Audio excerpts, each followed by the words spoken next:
Guess what day it is? Worship Wednesday. I hope you guys are doing all right.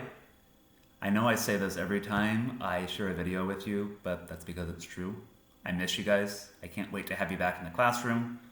Obviously, that's not going to happen for a while because if you've been following the news, if you've been following the emails that Mr. Lombardi's putting out, the governor of Illinois wants us practicing social distancing until the end of this month, April 30th. So, as I mentioned earlier, we're in this for the long haul. We've got to sort of make the best out of it. And that's something I've been trying to do for the past, 3 weeks we've been out now? Sort of crazy if you think about it.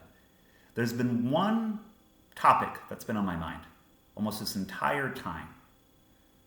And it's this: the fragility of human life.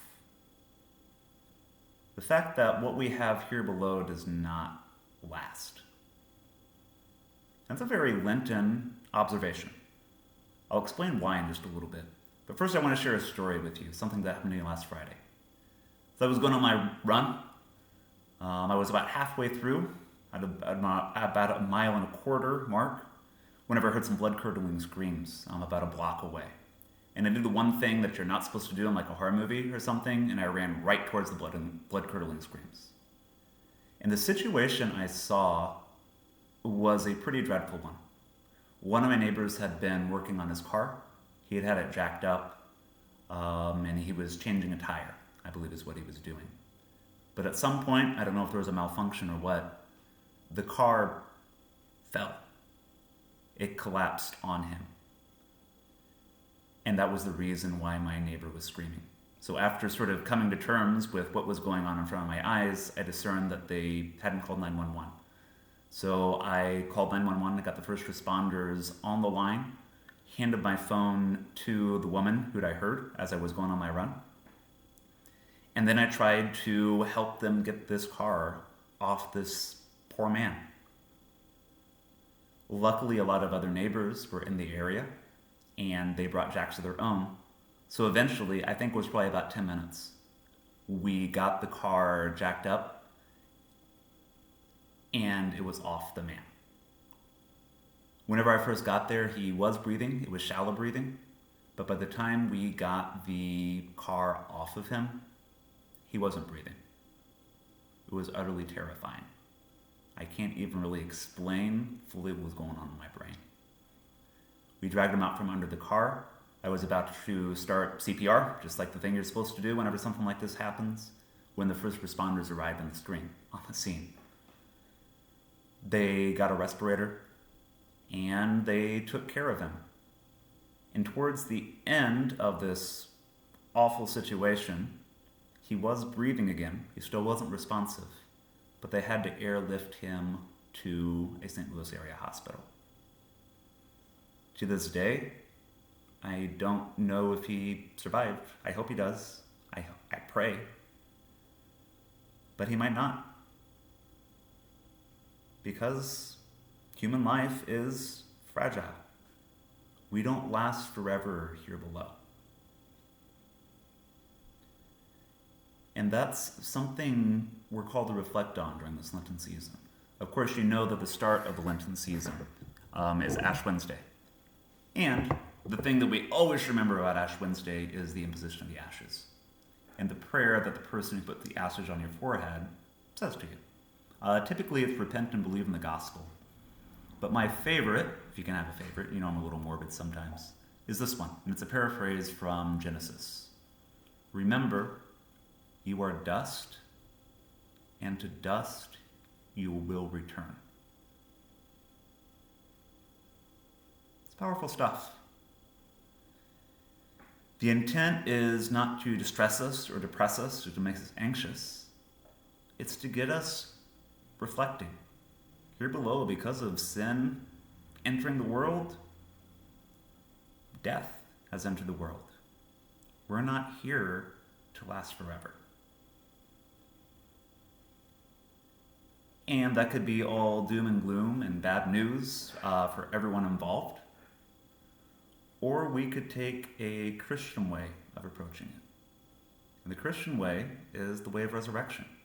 Because that's the most important feast day of our year, at the end of Holy Week, at the end of Passion. of Christ's passion. We don't stop with his death. We have Jesus' resurrection, and that's our Easter Sunday.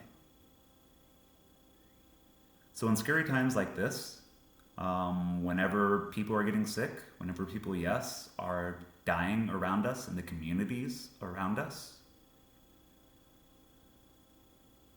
we should use that as an inspiration to think about our own mortality, to think about the way we're living our own lives, and to see it as an opportunity for resurrection. So that's my challenge to you. We're in the Lenten season. We're in a forced quarantine. Scary things are happening all around the world. Instead of retreating inward and sort of running from it, take it to the Lord in prayer. Try to discern what lessons he's trying to teach you about your own mortality this Lenten season, about the mortality of the people around you. And don't use that as an opportunity for despair, as an opportunity to become anxious and draw inwards. Death sucks. Death is awful. God hates it. That's why he conquered it. It's never a good thing. But whenever we view death, whenever we view mortality in light of Jesus' resurrection, and yes, our own resurrection, that's going to pay dividends in your spiritual life. It's going to bring you to an even closer relationship with God. And that's what this Lenten season is all about. That's what Holy Week, which is coming up, is all about. That's what Easter Sunday is all about. And it's going to hit us especially hard because for the first time in centuries, we won't be able to celebrate Holy Week in our churches. We won't be able to celebrate Holy Week with the typical masses, with the typical liturgies, because of the pandemic. I think that's going to be sobering whenever we enter into Palm Sunday. And instead of having a beautiful procession and all that kind of stuff, we'll have to celebrate the Mass, we'll have to observe the Mass within our own homes. But as Bishop Barron said in the video that I hope you watched yesterday, nothing in this world happens that God doesn't in some way permit. To help you reflect on this a little bit, as usual, I have a song I want you guys to listen to. Yes, it's Audrey Assad. I give you like 3 weeks break from her, but it's one of my favorites. It's called Death Be Not Proud. It's based on a John Donne sonnet. But it's a beautiful reflection on how death isn't the end and how as Christians we're called to resurrection. So as always, I love you, I miss you, and I can't wait to see you all again. Stay strong. If you need help, if you just can't, reach out to someone. Reach out to me, reach out to a family member, reach out to a friend, reach out to Ms. Madura. As a McGivney community, we're in this together. We need to support each other. But I will see you on Friday for our Zoom session. I'm looking forward to it. God bless you.